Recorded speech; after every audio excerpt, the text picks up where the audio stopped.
20-0 run, and then the Knicks held them off. I'm going to ask all three of you, do you believe in the Knicks more or less after round one? Well, you know, the Knicks, for 3 quarters, were playing excellent basketball. The ball was moving. They had 5 guys in double figures. They forced 20 turnovers. I mean, they were playing on top of their game, Jalen, and then here come the Celtics, and then too much one-on-one. They got to stay out of playing one-on-one basketball so much, because when they do, they play great basketball. This team hasn't advanced in the playoffs since 2000. So there's a mentally tough factor that the Knicks had to acquire in this series that the Celtics had with a championship pedigree.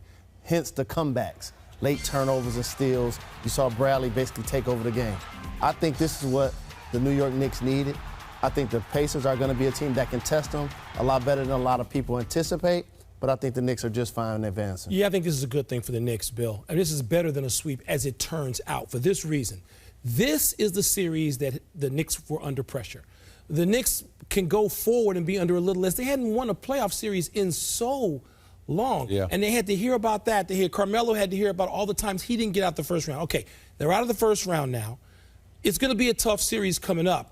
But I think the Knicks just can play a little bit more freely and breathe a little bit more easily. See, I would be a little more worried coming out of that series, because if you looked at the last 6 minutes, I know the crowd was crazy. It was a crazy run, but you had guys like Ray Felton was shying away from the ball, J.R. Smith was shying away, and if Carmelo didn't really step up and make a couple plays, draw a couple fouls, he hit the big 3, that game could have gone bad. And also, Paul Pierce missed a huge 3, 4 for 18. Celtics can't win without him anyway. Well, Bill, tell us what's next for your Celtics, because you know, they have some big decisions to make this summer.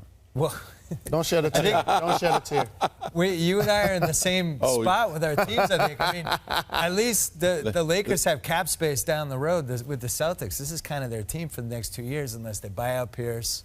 They can trade KG. KG was great in this series. And I actually think KG would have trade value, but does he want to play anymore?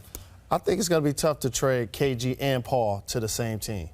I just really do. I think that's going to be a tough Too many thing. salaries? Yes, indeed. But You've for the been in Celtics, the trade machine trying to figure it out? I have. You taught me well. It's all about Rajon Rondo. He's their best player. Yes. When is he going to get back? What are you going to get from him? Then after you know that decision, the other dominoes fall where they may. When is the last time we wondered about the postscript to a Celtics season while talking about the Knicks moving on?